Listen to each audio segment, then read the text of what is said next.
Hi friends, ఎలా ఉన్నారు? ఈ వీడియోలో నేను మీకు రాజీవ్ యువ వికాసం గురించి ఆన్లైన్లో ఎలా అప్లికేషన్ చేసుకోవాలో ఈ వీడియోలో అయితే చెప్పబోతున్నాను.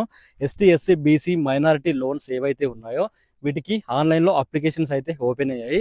ఈ వీడియోలో మీకు క్లియర్ అయితే ఎలా అప్లికేషన్ చేసుకోవాలో స్టెప్ బై స్టెప్ అయితే ఎక్స్ప్లెయిన్ చేయబోతున్నాను. నేను దీనికి సంబంధించి ఆల్రెడీ వీడియోని అయితే చేశాను. ఫుల్ డీటెయిల్గా అయితే ఒక వీడియోని అయితే చేశాను. చూడాలనుకుంటే ఆ వీడియో చూడండి. ఈరోజు మీకు ఆన్లైన్లో ఎలా అప్లికేషన్ చేసుకోవాలి, ఏమేమి డాక్యుమెంట్స్ కావాలో క్లియర్ అయితే చెప్పబోతున్నాను. ఫ్రెండ్స్, మీకు వీడియో నచ్చితే డెఫినెట్గా లైక్ చేయండి. అలాగే ఇలాంటి ఇన్ఫర్మేషన్ కోసం మన ఛానల్ని సబ్స్క్రైబ్ చేసుకొని ఫాలో అవ్వండి. ఇక ఏమాత్రం లేచుకున్న టాపిక్లకు అయితే వెళ్ళిపోదాం. ఫస్ట్ దీనికి యువత ఎవరైతే ఉన్నారో, నిరుద్యోగ యువత, వాళ్ళైతే దీనికి ఎలిజిబుల్ అవుతారు. అలాగే చదువుకొని ఉండాలి. మీరు డిగ్రీ చదువుకొని ఉంటే ఇంకా బెటర్. దీనికి సంబంధించి మీ డాక్యుమెంట్స్ ఏమేమి కావాలంటే క్యాస్ట్, ఇన్కమ్, అలాగే ఆధార్ కార్డు, రేషన్ కార్డు కూడా ఉండాలి. అలాగే మీ పాస్పోర్ట్ సైజ్ ఫోటోని అయితే మీరు ఫస్ట్ అయితే మీ దగ్గరలో ఉంచుకోండి. ఉంచుకున్న తర్వాత ఈ అప్లికేషన్ అయితే స్టార్ట్ చేయండి. దీనికి సంబంధించి నేను లింక్ కూడా కామెంట్ బాక్స్లో ఇస్తాను. మీరు అక్కడ నుంచి కూడా ఓపెన్ చేసుకొని అప్లికేషన్ అయితే చేసుకోవచ్చు. ఇప్పుడు నేను మీకు క్లియర్ అయితే స్టెప్ బై స్టెప్ అయితే ఎక్స్ప్లెయిన్ చేస్తాను ఎలా అప్లికేషన్ చేసుకోవాలో చూడండి. దీనికోసం మీరు గూగుల్ క్రోమ్ ఓపెన్ చేసి తెలంగాణ కార్పొరేషన్ లోన్స్ అప్లై అని సెర్చ్ చేయండి. సెర్చ్ చేసిన వెంటనే వెబ్సైట్ అయితే ఈ విధంగా ఓపెన్ అవుతుంది. ఓపెన్ అయిన తర్వాత ఇక్కడ మీకు రాజీవ్ యువ వికాసం స్కీమ్ రిజిస్ట్రేషన్ క్లిక్ హియర్ అని ఉంది కదా, దీనిపైన క్లిక్ చేయండి. క్లిక్ చేసిన వెంటనే మీరు వేరే పేజ్లోకి అయితే తీసుకెళ్లడం జరుగుతుంది. ఇక్కడ ఈ వెబ్సైట్ అయితే ఈ విధంగా అయితే ఓపెన్ అవ్వడం జరుగుతుంది.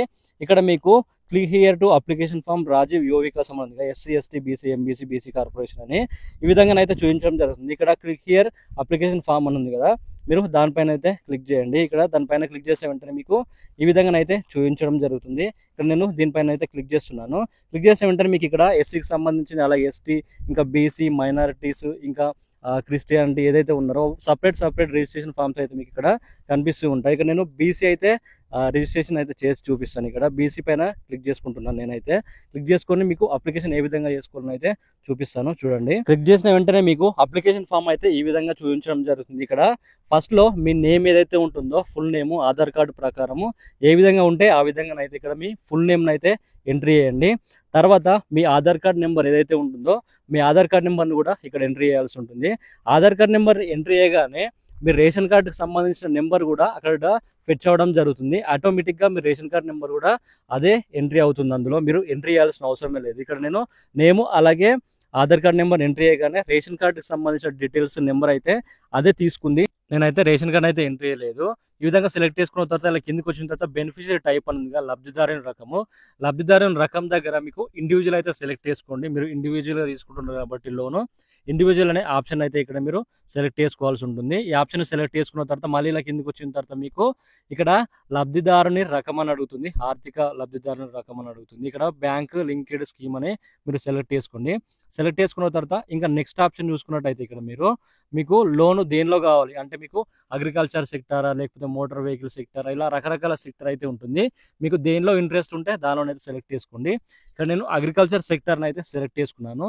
అగ్రికల్చర్ సెక్టర్ని సెలెక్ట్ చేసుకున్న తర్వాత మళ్ళీ అందులో మీకు స్కీమ్కి సంబంధించిన డీటెయిల్స్ అయితే అడుగుతుంది. అగ్రికల్చర్లో మీకు డైరీ ఫామా, లేకపోతే పౌల్ట్రీ ఫామా, గోట్ ఫార్మింగ్, ఇంకా ఇలా రకరకాలైన అయితే మీకు అందులో చూపించడం జరుగుతుంది ఆప్షన్స్. ఇక్కడ నేను అగ్రికల్చర్ సెక్టర్ని అయితే సెలెక్ట్ చేసుకున్నాను. సెలెక్ట్ చేసుకున్న తర్వాత ఇందులో మీకు చాలా ఉంటాయి. ఇంకా ఎనిమల్ హస్బెండరీ అని ఇంకా చాలా అయితే ఉంటాను. ఇంకా ఎనిమల్ హస్బెండరీ సెలెక్ట్ చేసుకుంటే ఇంకా బఫెలోస్, ఇంకా డైరీ ఫార్మ్స్, ఇలా మీకు మిల్క్ బోత్ అని ఇలా చాలా అయితే ఉంటాయి. మీకు పౌల్ట్రీ ఫార్మ్, షీప్ అని ఈ విధంగా ఉంటాయి. ఇక్కడ నేను గోట్ ఫార్మింగ్ అని అయితే సెలెక్ట్ చేసుకుంటాను. ఇక్కడ గోట్ ఫార్మింగ్ సెలెక్ట్ చేసుకుంటున్నాను. నేనైతే మీకు క్లియర్గా చూపిస్తాను చూడండి.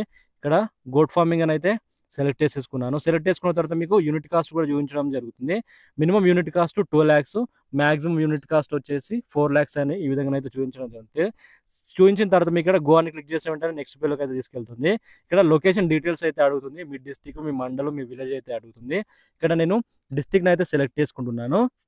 డిస్టిక్ని సెలెక్ట్ చేసుకున్న తర్వాత మళ్ళీ మీ మండల్ కూడా అడుగుతుంది. మీరు ఏదైతే మండల్ ఉందో ఆ మండల్ని అయితే ఇక్కడ సెలెక్ట్ చేసుకోండి. తర్వాత మీ విలేజ్ అడుగుతుంది.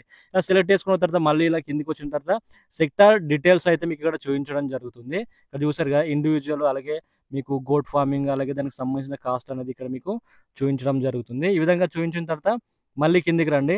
మళ్ళీ కిందికి వచ్చిన తర్వాత మీరు ఇంకా కొన్ని డీటెయిల్స్ అయితే ఎంట్రీ చేయాల్సి ఉంటుంది. ఇక్కడ మీకు సబ్సిడీ అమౌంట్ అని అడుగుతుంది. ఈ సబ్సిడీ అమౌంట్ దగ్గర మీకు ఎంత అయితే అమౌంట్ కావాలో అదైతే ఎంట్రీ చేయండి. ఇక్కడ నేను 3 lakhs అయితే ఎంట్రీ చేశాను. 3 lakhs ఎంట్రీ చేసిన తర్వాత ఇక్కడ మనకు సబ్సిడీ ఎంత వచ్చింది, 1,80,000 అయితే వచ్చింది. అలాగే బ్యాంక్ నుంచి 1,20,000 అయితే లోన్ అయితే వస్తుంది. టోటల్ 3 lakhs అని చూపిస్తుంది. అలాగే ఇంకా మీకు బ్యాంక్ని అయితే సెలెక్ట్ చేసుకోమని అడుగుతుంది. మీకు ఏ బ్యాంక్ నుంచి అయితే కావాలో, మీకు ఏ బ్యాంక్ అకౌంట్ ఉంటే ఆ బ్యాంక్ అకౌంట్ అయితే మీరు ఇక్కడ సెలెక్ట్ చేసుకోండి. ఇక్కడ నేను యూనియన్ బ్యాంక్ ఆఫ్ ఇండియా అయితే సెలెక్ట్ చేసుకున్నాను. తర్వాత దానికి సంబంధించిన బ్రాంచ్ యొక్క లొకేషన్ అయితే అడుగుతుంది ఐఎఫ్సి కోడ్తో పాటు. ఇక్కడ మీకు అయితే డిఫాల్ట్గా అవన్నీ చూపిస్తూ ఉంటాయి, మీరు సెలెక్ట్ చేసుకుంటే సరిపోతుంది. తర్వాత దానికి సంబంధించిన ఐఎఫ్సి కోడ్ అవన్నీ చూపించడం జరుగుతుంది. ఇంకా కిందకి వచ్చిన తర్వాత అప్లికెంట్ డీటెయిల్స్ అని అయితే అడుగుతుంది. ఇక్కడ మీరు హ్యాండిక్యాప్టెడ్ అయితే ఎస్ అని క్లిక్ చేయండి, లేకపోతే లేదని క్లిక్ చేయండి. హ్యాండిక్యాప్టెడ్ అయితే ఖచ్చితంగా సదరం సర్టిఫికేట్ ఉండాలి. తర్వాత మేలా ఫీమేల్ అడుగుతుంది. తర్వాత మీకు క్యాస్ట్ అయితే అడుగుతుంది, బీసీబీఆ లేకపోతే బీసీడీఆ బీసీఏనా ఈ విధంగా అడుగుతుంది. ఇక్కడ తర్వాత మీకు క్యాస్ట్ నెంబర్ అయితే ఉంటుంది, క్యాస్ట్ సర్టిఫికేట్ నెంబర్ అయితే. ఆ క్యాస్ట్ నెంబర్ సర్టిఫికేట్ని అయితే మీరు ఇక్కడ ఎంట్రీ చేయాల్సి ఉంటుంది. ఇక్కడ నేను జస్ట్ కాపీ పేస్ట్ అయితే చేస్తున్నాను క్యాస్ట్ సర్టిఫికేట్ సంబంధించిన నెంబరు. చేసిన తర్వాత ఈ డీటెయిల్స్ కూడా మీకు డిఫాల్ట్గా వచ్చేస్తాయి ఆటోమేటిక్గా. జస్ట్ క్యాస్ట్ నెంబర్ ఎంట్రీ చేయగానే మీ నేము అలాగే మీ క్యాస్ట్ అయితే వచ్చేస్తుంది. తర్వాత ఎడ్యుకేషన్ క్వాలిఫికేషన్ కూడా అడుగుతుంది సెలెక్ట్ చేసుకోమని. మీరు ఏ ఎడ్యుకేషన్ ఎంత చదువుకుంటే అంత అయితే సెలెక్ట్ చేసుకోండి. తర్వాత ఇలా కిందకి వచ్చిన తర్వాత ఇన్కమ్ సర్టిఫికేట్ అయితే కావాలి. ఇన్కమ్ సర్టిఫికేట్ అయితే మీకు ఫ్రెష్ అయితే ఉండాలి, పాతది మీకు అయితే పనిచేయదు, రిజెక్ట్ అవుతుంది. ఇలా మీరు ఇన్కమ్ సర్టిఫికేట్ ఎంట్రీ చేసిన తర్వాత డిఫాల్ట్గా వచ్చేసి దానికి సంబంధించిన డీటెయిల్స్ కూడా నేమ్ అలాగే మీకు ఇన్కమ్ ఎంత ఉందో. తర్వాత మీ డేట్ ఆఫ్ బర్త్ అయితే అడుగుతుంది. ఇక్కడ మీ డేట్ ఆఫ్ బర్త్ ఏది ఉంటే అదైతే మీరు క్లియర్గా అయితే సెలెక్ట్ చేసుకోండి. ఇక్కడ నా డేట్ ఆఫ్ బర్త్ ఏదైతే ఉంటుందో దాన్ని సెలెక్ట్ చేసుకుంటున్నాను. సెలెక్ట్ చేసుకున్న తర్వాత మీకు ఆటోమేటిక్గా ఏజ్ కాలంలో మీకు ఏజ్ అయితే క్లియర్గా చూపించడం జరుగుతుంది. ఇక్కడ ఇన్కమ్ కూడా ఆటోమేటిక్గా మనం ఇన్కమ్ నెంబర్ ఎంట్రీ చేసాం కాబట్టి దానికి సంబంధించిన ఇన్కమ్ కూడా మనకు చూపించడం జరుగుతుంది. తర్వాత ఇక్కడ మీ మొబైల్ నెంబర్ ఏదైతే ఉంటుందో ప్రస్తుతం యూజ్ చేస్తున్న మొబైల్ నెంబరు దాన్నే ఎంట్రీ చేయండి, లేకపోతే తర్వాత మీకు ఇవైతే ఇబ్బంది అవుతుంది. ఇలా కిందకి వచ్చిన తర్వాత దానికి సంబంధించిన వృత్తి అయితే అడుగుతుంది. మీరు ఏమైతే వృత్తిలో ఉన్నారో ఆ వృత్తిని అయితే సెలెక్ట్ చేసుకోండి. ఇక్కడ ఇలా సెలెక్ట్ చేసుకోగానే మీకు దానికి సంబంధించిన డిపార్ట్మెంట్స్ అయితే వస్తాయి. అగ్రికల్చర్ లేబరా, లేకపోతే స్మార్ట్ ఫార్మరా, ఇంకా సఫాయా, ఇంకా చాలా ఉంటాయి ఇందులో. నేనైతే ఇక్కడ అగ్రికల్చర్ అయితే సెలెక్ట్ చేసుకున్నాను, స్మార్ట్ ఫార్మర్ అని. సెలెక్ట్ చేసుకున్న తర్వాత ఇంకా అందులో మీకు కేటగిరీస్ అయితే ఉంటాయి. ఆ కేటగిరీస్ అయితే మీరు సెలెక్ట్ చేసుకోండి. సెలెక్ట్ చేసుకున్న తర్వాత మీ హౌస్ నెంబర్ అయితే అడుగుతుంది. మీ హౌస్ నెంబర్ అయితే ఇచ్చేసేయండి. ఇక్కడ మీ అడ్రస్ అయితే డిఫాల్ట్గా వస్తుంది, ఎందుకంటే మీరు క్యాస్ట్ ఇన్కమ్ ఆధార్ కార్డ్ అన్ని ఎంట్రీ చేస్తారు కాబట్టి అవి డిఫాల్ట్గా అయితే వస్తాయి, మీరు ఎంట్రీ చేయాల్సిన అవసరం లేదు. తర్వాత ఇక్కడ మీ ఫోటో ఏదైతే ఉంటుందో మీ పాస్పోర్ట్ సైజ్ ఫోటోని మీరు ఇందులో అప్లోడ్ చేయాల్సి ఉంటుంది. ఇందులో కేబీలో మాత్రమే తీసుకుంటుంది, ఎక్కువైతే తీసుకోదు కాబట్టి మీరు కేబీలు తక్కువ ఉండే విధంగా అయితే చూసుకోండి. ఈ విధంగా నేను ఫోటోని అయితే ఇక్కడ అప్లోడ్ చేసేసాను. ఫోటో అప్లోడ్ చేసిన తర్వాత మళ్ళీ మీ డీటెయిల్స్ కరెక్ట్గా ఉన్నాయో లేదో ఒకసారి అయితే చెక్ చేసుకోండి. చెక్ చేసుకున్న తర్వాత ఇక్కడ మీకు డిక్లరేషన్ అయితే అడుగుతుంది, మీకు సెల్ఫ్ డిక్లరేషన్ అయితే అడుగుతుంది కిందన. మీరు సెల్ఫ్ డిక్లరేషన్ పైన టిక్ ఇచ్చేసి రైట్ మార్క్స్ ఇచ్చేసి మీరు ఇక్కడ ప్రివ్యూ అయితే చెక్ చేసుకోండి. మళ్ళీ మీ డీటెయిల్స్ కరెక్ట్గా ఉన్నాయా లేదని ప్రివ్యూ అయితే అడుగుతుంది. అడిగిన తర్వాత మీరు కరెక్ట్గా ఉంటే మీరు సబ్మిట్ చేయండి, లేకపోతే మీరు ఏమైనా మిస్టేక్ ఉంటే ఎడిట్ చేసుకోండి. ఎందుకంటే మళ్ళీ ఎడిట్ చేసుకునే ఆప్షన్ అయితే ఉండదు కాబట్టి మీరు ఫస్టే జాగ్రత్తగా డీటెయిల్స్ అయితే ఎంట్రీ చేసుకోండి. ఇక్కడ నేను ప్రివ్యూ అయితే చెక్ చేస్తున్నాను. చెక్ చేసిన తర్వాత దీన్ని అయితే సబ్మిట్ చేస్తున్నాను. ఇక్కడ కిందికి వచ్చిన తర్వాత ఇక్కడ మనకు సబ్మిట్ ఆప్షన్ అయితే కనిపిస్తుంది చూడండి. ఇక్కడ నేను సబ్మిట్ చేసి చూపిస్తాను మీకు. ఇక్కడ సబ్మిట్ క్లిక్ చేసే వెంటనే ఈ అప్లికేషన్ అనేది సబ్మిట్ అయిపోయింది సక్సెస్ఫుల్గా. దానికి సంబంధించిన అప్లికేషన్ నెంబర్ ఏదైతే ఉంటుందో మీకు అప్లికేషన్ నెంబర్ కూడా వస్తుంది. ఇక్కడ మీకు చూస్తారు అప్లికేషన్ నెంబరు. దీన్ని స్క్రీన్ షాట్ అయితే తీసుకోండి. మీరు స్క్రీన్ షాట్ తీసుకొని అయితే ఉంచుకోండి. ఒకవేళ మీకు ఇది ప్రింట్ కావాలంటే ఇక్కడ click here to view application అని ఉంది కదా, దీనిపైన క్లిక్ చేయండి. క్లిక్ చేస్తే దీనికి సంబంధించిన ప్రింట్ను కూడా మీరు తీసుకోవచ్చు. ఈ విధంగా నేను స్క్రీన్ షాట్ తీసుకుంటున్నాను, అలాగే ప్రింట్ కూడా తీసుకుంటున్నాను. ఇక్కడ ఇలా క్లిక్ చేసిన వెంటనే మీకు ప్రింట్ అయితే తీసుకోమని అడుగుతుంది. క్లిక్ హియర్ అని క్లిక్ చేసిన వెంటనే మీకు లాస్ట్ ఆప్షన్ ఇది, మీరు ప్రింట్ తీసేసుకొని దీన్ని మీరు మీ దగ్గర ఉంచితే ఉంచుకోవాల్సి ఉంటుంది. ఈ విధంగా మీరు ఆన్లైన్లోనే అప్లికేషన్ అయితే కంప్లీట్ చేసుకోవచ్చు. కంప్లీట్ చేసిన తర్వాత జూన్ 2న తెలంగాణ రాష్ట్ర ఆవిర్భావ దినోత్సవం సందర్భంగా ప్రొసీడింగ్లు అయితే ఇస్తామని అయితే చెప్తున్నారు.